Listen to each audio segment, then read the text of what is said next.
예, 오늘 우리가 함께 살펴본 말씀 에스겔서 37장 말씀인데요. 함께 같이 말씀 듣도록 하겠습니다. 37장.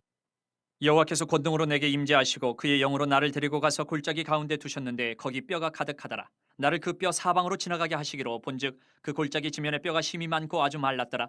그가 내게 이르시되 인자야 이 뼈들이 능히 살 수 있겠느냐 하시기로 내가 대답하되 주 여호와여 주께서 하시나이다. 또 내게 이르시되 너는 이 모든 뼈에게 대언하여 이르기를 너희 마른 뼈들아 여호와의 말씀을 들을지어다. 주 여호와께서 이 뼈들에게 이같이 말씀하시기를 내가 생기를 너희에게 들어가게 하리니 너희가 살아나리라. 너희 위에 힘줄을 두고 살을 입히고 가죽으로 덮고 너희 속에 생기를 넣으리니 너희가 살아나리라. 또 내가 여호와인 줄 너희가 알리라 하셨다 하라. 이에 내가 명령을 따라 대언하니 대언할 때에 소리가 나고 움직이며 이 뼈 저 뼈가 들어맞아 뼈들이 서로 연결되더라. 내가 또 보니 그 뼈에 힘줄이 생기고 살이 오르며 그 위에 가죽이 덮이나 그 속에 생기는 없더라. 또 내게 이르시되 인자야 너는 생기를 향하여 대언하라. 생기에게 대언하여 이르기를 주 여호와께서 이같이 말씀하시기를 생기야 사방에서부터 와서 이 죽음을 당한 자에게 불어서 살아나게 하라 하셨다 하라. 이에 내가 그 명령대로 대언하였더니 생기가 그들에게 들어가매 그들이 곧 살아나서 일어나 서는데 극히 큰 군대더라. 또 내게 이르시되 인자야 이 뼈들은 이스라엘 온 족속이라.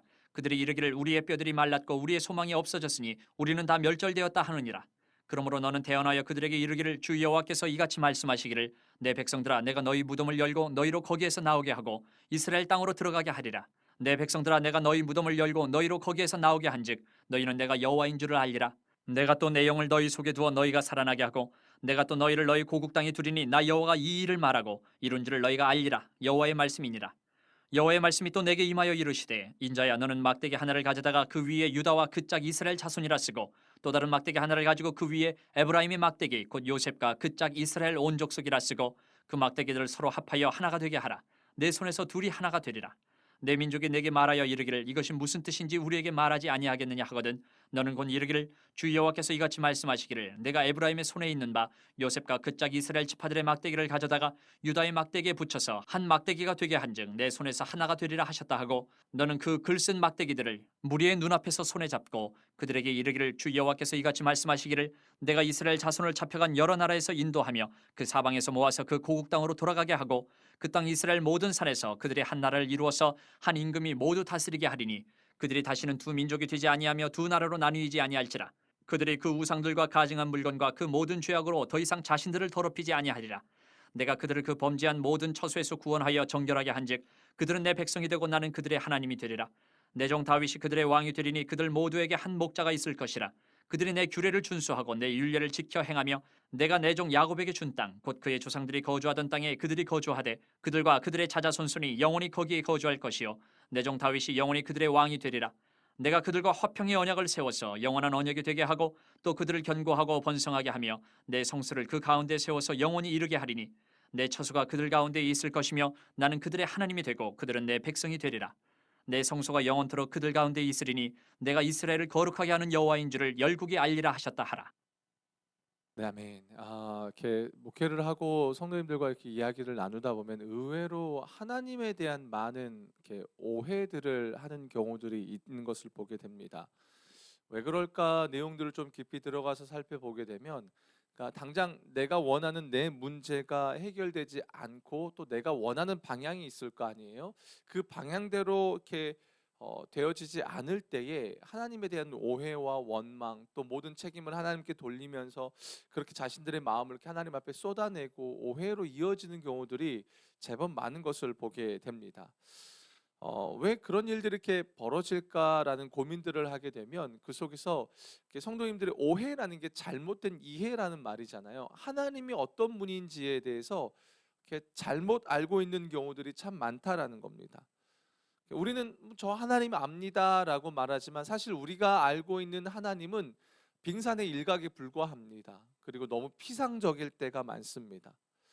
성경에서 말하고 있는 하나님, 성경에서 우리에게 소개하고 있는, 계시하고 있는 하나님의 모습은 분명히 이러이러하다라고 이야기하는데 우리는 실제적으로 그 신앙에 깊이 들어가면 내가 만나고 싶은 하나님, 내가 이해하고 싶은 하나님, 내가 납득하고 싶은 하나님의 모습을 우리는 우리의 어떤 삶의 모습들 속에 우리가 스스로 만들어내는 경우들이 참 많습니다.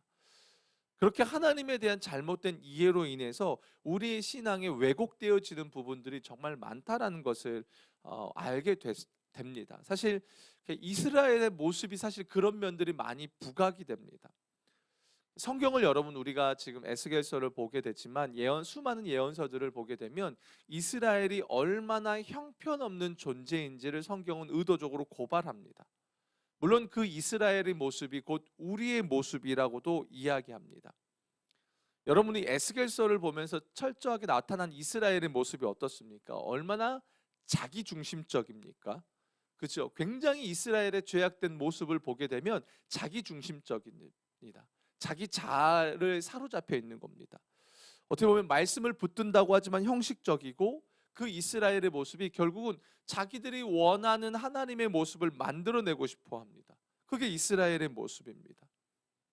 그러니까 지금 이스라엘의 모습을 보게 되면 하나님의 선민, 하나님의 택한 백성이라는 그 모습, 그 자격, 신분에 합당하지 않은 모습을 보게 된다라는 겁니다.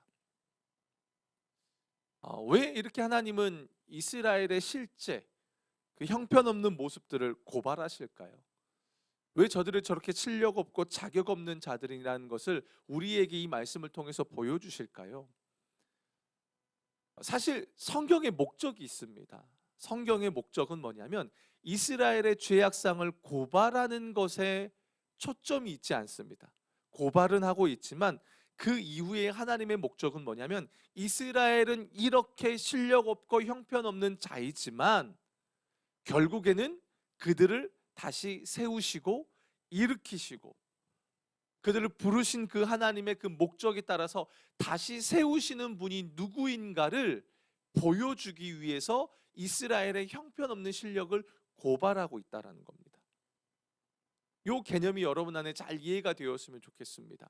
고발하는 것에 목적이 있는 것이 아니라 그들을 부르시고 다시 회복시키고 살리시는 분이 누구인가를 보여주시는 겁니다. 한마디로 이스라엘은 회복의 근거와 자격과 어떠한 것이 없다라는 거예요. 이스라엘에게는 아무런 근거가 없다라는 거예요. 오직 하나님께 그 모든 회복에 초점이 있다라는 걸 강조하기 위해서 하나님은 지금 성경의 이야기를 이렇게 풀어가고 계시더라는 겁니다. 여러분 어제 말씀 보시면 그런 부분이 나와요. 36장 12절 21절 22절에 보면 이스라엘 하나님 다시 회복시키실 것에 대한 이야기를 하시면서 그 이유가 이스라엘 너희가 잘나서가 아니야. 회복의 근거가 너희에게 있지 않아. 뭐에 있다고 말합니까? 나의 거룩한 이름을 위하여. 다시 말하면 하나님이 그들을 자녀 삼으셨어요. 부르셨어요. 비록 그들이 넘어지고 실력 없지만 하나님이 그들을 자녀 삼으셨기 때문에 하나님이 그들을 세우시겠다라는 겁니다. 지금 성경이 이야기하고 있는 부분도 그 부분입니다. 오늘 본문도 마찬가지입니다. 어떻게 보면요, 여러분 에스겔서에서 가장 유명한 본문이 오늘 본문입니다. 에스겔서를 가지고 강해 설교를 저희가 이렇게 우리 교회는 매일매일 하고 있지만 이렇게 하질 않습니다. 대부분 목회자들이 에스겔서를 갖고 설교를 하게 되면 그냥 요 37장 요거 하나 딸랑 요거 가지고 설교를 합니다. 왜요? 설교할 만한 좋은 그 컨텐츠가 있거든요. 마른 뼈들이 살아난다고 하니까. 회복이라는 키워드, 살아남이라는 키워드 때문에 이 본문을 설교하고 또 성도님들도 이 본문만을 기억을 하죠. 물론 회복, 살아남 이게 나쁘다는 게 아닙니다.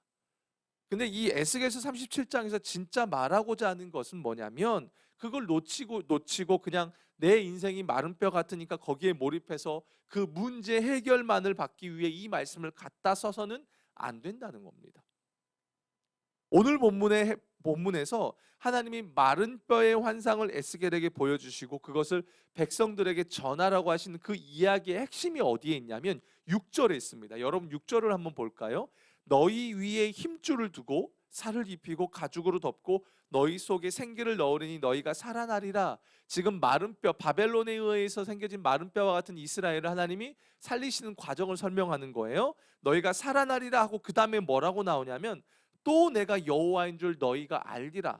이렇게 또라고 나오니까 앞에 나온 살리는 부분과 여호와를 깨닫는 부분이 별개의 이야기처럼 느껴지는데 이게 원어의 번역이 이게 좀 이 개역 개정의 번역이 조금은 잘못됐어요. 또가 아니라 비로소 그때라는 말이 맞아요. 새 번역에 나오는 비로소 그때 무슨 말입니까? 바벨론에 의해서 무너진 이스라엘. 지금 본문에 나오는 여기 마른 뼈는요 이스라엘의 상태를 설명합니다. 하나님과의 관계를 놓치고 우상 숭배를 한 그들의 결과입니다. 하나님을 떠난 이스라엘의 결과가 지금 이렇다라는 거예요. 그냥 단순히 내가 인생의 고난과 어려움 때문에 마른 뼈 같은 삶을 살아간다 그 이야기가 아니라 하나님 앞에 범죄하고 있는 이스라엘, 하나님 앞에 믿음을 지킬 만한 실력이 없는 이스라엘의 실체를 고스란히 고발하고 있다라는 겁니다. 당연하죠. 하나님을 놓치니까 마른 뼈 같은 상황이 돼버릴 수밖에 없죠. 그런데 그런 그들에게 하나님이 어떻게 하시겠다라는 거예요. 마른 뼈에 힘줄을 두고 살을 입히고 가죽을 덮게 하시겠다는 겁니다. 그리고 에스겔이 그런 환상 중에 실제로 선포하니까 어떻게 돼요? 뼈들이 서로 이렇게 들이맞아대고 연결되고 생기가 없는 그들에게 대언하니까 생기가 들어가서 큰 군대가 되었더라라는 겁니다. 엄청난 회복의 약속입니다. 여러분, 마른 뼈가 어떻게 군대가 됩니까? 말이 되지 않는 그 일을 하나님이 이루시겠다라는 겁니다. 왜요? 이루시는 이유에, 회복시키는 이유와 목적을 알아야 된다라는 겁니다. 우리말에 그런 말이 있습니다, 여러분. 화장실 들어갈 때와 나올 때가 마음이 다르다는 말이 있죠. 너무 급하죠. 절박할 때의 마음과 그것이 해결되고 난 이후의 마음이 다르다는 겁니다. 그렇죠. 사람이 여러분 얼마나 간사합니까? 지금 성경이 이스라엘의 그 모습을 이야기합니다. 이스라엘의 역사가 그렇습니다.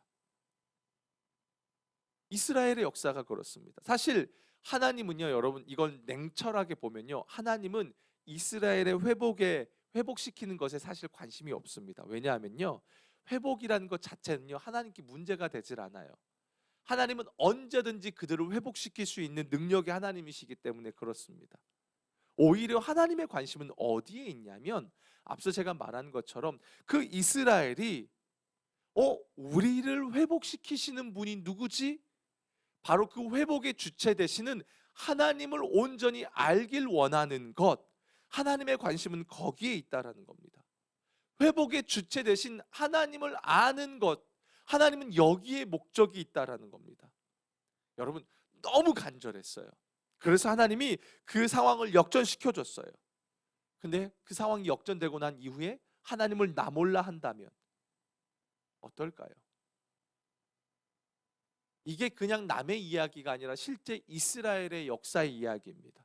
여러분, 출애굽한 이후의 사건을 한번 머릿속으로 떠올려 보세요. 하나님이 그들에게 얼마나 많은 구원을 베풀어 주셨습니까? 근데 그들이 하는 이야기가 뭐죠? 하나님 어디 계시지? 하나님 누구야? 하나님 살아계셔?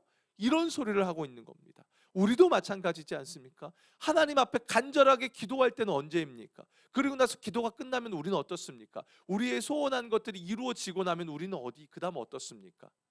영적 긴장이 확 풀려지고 그 하나님을 향한 마음과 그 하나님을 바라보는 시선이 흐트러지게 되더라는 겁니다. 이스라엘의 역사가 그렇고 우리들의 역사가 그렇습니다. 오늘 본문도 마찬가지입니다. 마른 뼈들의 힘줄을 얻치고 살을 입히고 가죽을 덮고 생기를 불어 넣어 준들, 이스라엘이 정작 그 회복의 주체이신 하나님이 누구인지 잊어버리면 이게 무슨 소용이 있냐라는 거예요. 무슨 소용이 있냐는 거예요. 사실 우리는 이 에스겔서 37장을 읽으면서 너무 우리 입장으로만 봅니다. 내 상황의 절박함 때문에, 그 이유 하나 때문에 그렇게 봅니다. 내 상황, 내 형편의 해결이란 이유로 이게 우리 신앙의 본질이 뒤틀려 버릴 때가 있다라는 겁니다. 그런 식으로 우리의 문제, 우리의 형편에 사로잡히면 나중에 여러분, 우리가 원하는 뜻대로 해결되지 않을 때 어떻게 합니까? 앞서 처음에 말씀드린 것처럼 하나님에 대한 오해와 원망이 생겨나더라는 겁니다. 하나님의 그 큰 뜻보다 내 눈앞의 것으로 인해 정작 우리의 삶의 주인 되신 창조주 하나님에 대한 오해와 원망으로 우리의 신앙이 뒤덮이게 되더라는 겁니다. 마치 에스겔서 33장 20절에 보면 이런 말이 나와요. 그러나 너희가 이르기를 주의 길이 바르지 아니하다 하는도다. 무슨 말입니까? 이스라엘의 한 소리가 뭐예요? 하나님, 당신이 인도하시는 그 방법 옳지 않습니다. 주님, 공평하지 않습니다. 이딴 소리를 하고 있는 겁니다. 왜요? 우리는 선민이잖아요. 선민인데 왜 우리가 이런 모습에 처해야 합니까? 왜 우리는 이런 환경에 있어야 됩니까? 왜 바벨론에 의해 멸망되어집니까? 정작 그 문제의 원인을 보지도 않고 자신들이 하나님 앞에서 어떤 범죄를 했는지를 보지도 않고 자기들의 원하는 뜻대로 이루어지지 않으니까 이스라엘 하는 이야기가 이런 이야기입니다. 하나님이 틀리셨어요. 하나님에 대한 이해가 없으니까 이렇게 흘러가더라는 겁니다. 이 말을요, 여러분 우리 인생에 문제가 있을 때 하나님 앞에 간구하지 말라는 말로 이렇게 오해하시면 안 됩니다. 해야 합니다. 그런데 중요한 것은 문제 속에 담겨진 하나님의 의도를 우리는 놓치면 안 된다라는 겁니다. 문제보다 더 크신 하나님이 계시기 때문에 우리는 문제가 있을 때 그 문제를 묵상하는 것을 뛰어넘어서 그 문제보다 더 크신 하나님께 우리는 모든 시선이 고정되어져야 한다라는 겁니다. 그래서 오늘 본문에서 말하고 있는 게 뭐냐면 6절에 보면 또 내가 여호와인 줄 알고 그 이후에 세 번역에 그때야 비로소 내가 여호와인 줄 알게 될 거다라는 겁니다. 초점이 어디에 있습니까? 하나님의 마음이 어디에 있습니까? 제발 내가 여호와인 줄 너희는 알아라라는 겁니다. 하나님의 초점이 거기에 있다라는 겁니다. 사실 마른 뼈가 쓸모가 있을까요? 없습니다. 그 말은 마른 뼈 같은 우리의 인생이 사실 하나님 앞에서 아무짝에 쓸모가 없는 겁니다. 그럼에도 하나님이 우리를 살리시는 이유가 뭡니까? 생기를 불어넣으시는 이유가 뭡니까? 바로 그 회복의 과정을 거쳐서 우리가 진짜 창조주가 누구인지, 여호와 하나님이 어떤 분인지 깨닫기를 원하신다라는 겁니다. 그것 때문에 이 일을 하신다는 겁니다. 이 말은 반대로 생각하면 문제 해결만을 위해서 하나님을 찾는다거나 거기에 우리의 시선이 빠져 있다면 그게 이방 종교와 다를 바가 어디 있냐라는 거예요. 믿음의 대상에 대한 이해가 없이 문제 해결에만 빠져 있다면 여러분 다른 종교와 무슨 차이가 있냐라는 거예요. 하나님의 의도는 거기에 있다라는 겁니다. 마른 뼈 같은 너희 내가 살릴 거야. 그건 하나님께 문제가 되지 않습니다. 하나님은 말씀으로 세상을 창조하신 분인데 마른 뼈를 생기가 있는 군대로 만드는 게 하나님께는 문제가 되지 않는다라는 겁니다. 그런데 그 가운데 하나님이 의도하신 바는 뭐냐면 너희가 그 속에서 나를 배우길 원해라는 겁니다. 하나님을 배워야 한다라는 겁니다. 그래야만 그게 복음이라는 겁니다. 예수를 믿고 나서 문제 해결을 위해서 예수를 믿고 나서 문제 해결이 끝나고 나니까 예수를 놓쳐버리면 안 된다라는 겁니다. 그래서 오늘 본문의 특징이 그래요. 6절, 13절, 14절에 보면 어떤 궁극적인 사건의 해결을 말합니다. 6절에 보면 살아나게 될 것이고 13절에는 무덤을 열고 나올 것이고 14절에는 고국의 땅에 들어가게 될 것이고 15절 이하에는 남유다와 북이스라엘 회복이 될 것인데 그 이야기들을 하고 난 이후에 그 이후에 뭘 강조하냐면 내가 여호와인 줄 알 거야. 여호와가 이 말을 하고 이룬 줄 너희가 알 거야. 이 얘기를 강조해서 이야기하고 있다라는 겁니다. 하나님의 초점이 거기에 있다라는 겁니다. 하나님을 배우고 있느냐? 하나님이 얼마나 그들과 이 사기 여러분 아시겠습니까? 마른 뼈 같은 그들에게 하나님이 다가가서 그들을 군대로 세우시면서 하나님이 그들과 얼마나 많은 걸 나누길 원하시는지 아시겠습니까? 우리도 마찬가지입니다. 가만 보면 교회 생활은 참 잘하시는 분들이 있습니다. 그런데 신앙생활의 본질을 모르시는 분들이 있습니다. 여러분 신앙생활과 교회 생활을 여러분 헷갈리시면 안 됩니다. 신앙생활의 핵심은 다른 게 아닙니다. 우리 믿음의 대상이신 하나님을 아는 겁니다. 그분을 배워가야 합니다. 그분의 뜻을 분별해야 합니다. 그분과 깊은 관계를 유지하고 순종하며 나아가는 게 신앙생활입니다. 단순히 교회에서 봉사하는 것 아니요. 아닙니다. 근데 우리는 신앙생활을 잘 못합니다. 왜요? 당장 눈앞에 뭔가 보여지지 않으니까요. 우리 그런 말 하죠. 야 그냥 믿음 있다고 뭐 믿음이 밥 먹여 주니 이런 말을 한다라는 겁니다. 왜요? 하나님을 모르기 때문에 그렇습니다. 하나님을 배워가려 하지 않기 때문에 그렇습니다. 사랑하는 여러분, 하나님은 모든 문제보다 크신 하나님이십니다. 보통 이 얘기를 하면 여기서 아멘이 나올 줄 알았어요. 아멘이십니까 여러분? 여러분이 갖는 어떤 문제보다도 하나님은 크신 분이십니다. 근데 우리는 그 문제에만 빠져버립니다. 아무리 마른 뼈가 골짜기 사방에 두루 퍼져 있어도 말씀 하나로 군대를 만드시는 분이 하나님이십니다. 근데 하나님은 그 속에서 우리의 처지에 우리의 시선이 고정되어 거기에 묵상되어지길 원하지 않습니다. 그 속에서 문제보다 더 크신 하나님을 바라보길 원합니다. 그리고 그 하나님을 배워가길 원하고 계십니다. 사랑하는 여러분, 여러분의 인생이 여러분의 죄로 인한 것이든지 아니면 인생에 이해하지 못하는 고난으로 인한 것인지, 그래서 여러분의 인생 속에 마른 뼈가 있는 상황일진 모르겠지만 여러분의 상황에 묵상하지 않기를 축복합니다. 여러분의 현실 상황을 묵상하시는 것이 아니라 하나님이 어떤 분이신가를 여러분 끊임없이 묵상하시고 그 하나님을 배워가시길 축복합니다. 그럴 때예요, 여러분, 여러분의 삶에 하나님의 크기가 커져가면 커져갈수록, 하나님을 아는 크기가 커져가면 커져갈수록 그 하나님이 역사하시는 믿음의 역사는 더 커져갈 줄로 믿습니다.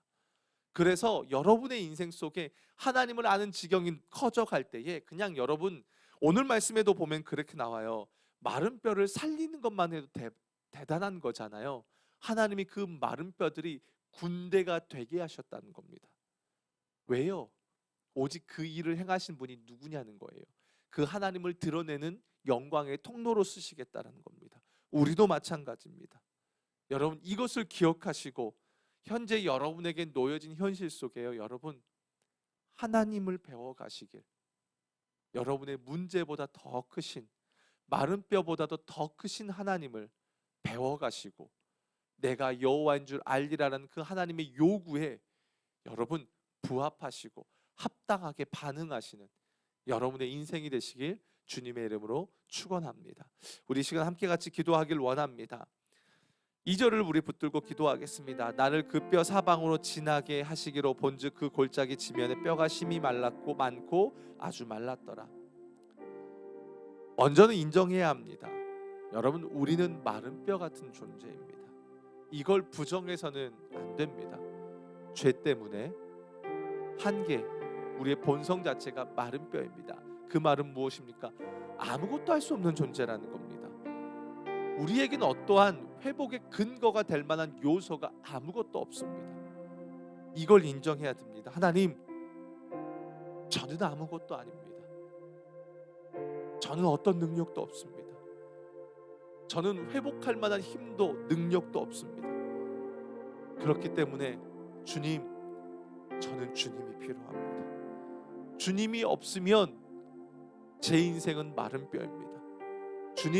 주님이 계셔야만 저는 주님의 군대로서 이 땅에서 하나님을 증거할 수 있습니다라는 고백으로 우리 기도했으면 좋겠습니다. 주님, 마른 뼈 같은 내 인생 가운데 충만하게 임하여 주시고 오직 주님으로 내가 만족할 수 있는 신앙 되길 원합니다. 우리 함께 같이 기도하며 나아가겠습니다. 살아계신 주님, 기도합니다. 아버지, 우리의 인생이 그렇습니다. 여러 이유로 인해서 우리는 마른 뼈입니다. 우리는 회복할 만한 근거가 우리에겐 아무것도 없습니다. 자격이 없습니다. 능력이 없습니다. 실력이 없습니다. 어떠한 것도 없습니다. 주여, 우리에겐 어떠한 것도 없습니다. 그래서 주님, 우리는 주님이 필요합니다. 주님이 없으면, 주님이 아니고서는 우리의 인생에서 일어설 수가 없습니다. 예수만이 우리를 살리는 분이고 예수만이 우리를 그 부르심에 합당한 존재로 만드시는 분인 줄로 믿습니다. 그래서 주님을 바라봅니다. 주님을 구합니다. 주님만을 의지합니다. 주님께 내 모든 시선을 둡니다. 주님을 더 배워가길 원합니다. 주여, 우리의 인생 속에 역사하셔서 하나님 아버지, 우리는 아무것도 아니기 때문에 그 주님만 바라보고 그 주님만 붙잡는 하나님, 우리의 인생이 될 수 있도록 아버지 하나님 인도하여 주시옵소서. 우리 마지막으로 기도할 때 6절을 붙들고 기도하겠습니다. 너희 위에 힘줄을 두고 살을 입히고 가죽으로 덮고 너희 속에 생기를 넣으리니 너희가 살아나리라. 또 내가 여호와인 줄 너희가 알리라. 우리가 예수 안에 있으면 반드시 우리는 살아납니다. 아멘이시죠? 중요한 것은 우리가 그 과정에서 우리 하나님을 얼마나 알고 있느냐인 겁니다. 이렇게 기도했으면 좋겠습니다. 하나님, 내 신앙의 목표가 단순히 문제 해결만을 위해서 하는 신앙이 아니라 하나님을 아는 인생 되길 원합니다. 그래서 예수로 사는 인생 되길 원합니다. 하나님을 더 깊이 알게 해주십시오. 하나님을 아는 만큼 내 믿음의 지경이 넓어지고 삶의 지경이 넓어지게 해주십시오. 문제보다 더 크신 하나님을 날마다 배워가고 알아가는 진짜 복된 인생, 예수로 사는 인생 되길 원합니다. 우리 마지막으로 주여 한번 외치고 기도하겠습니다. 주여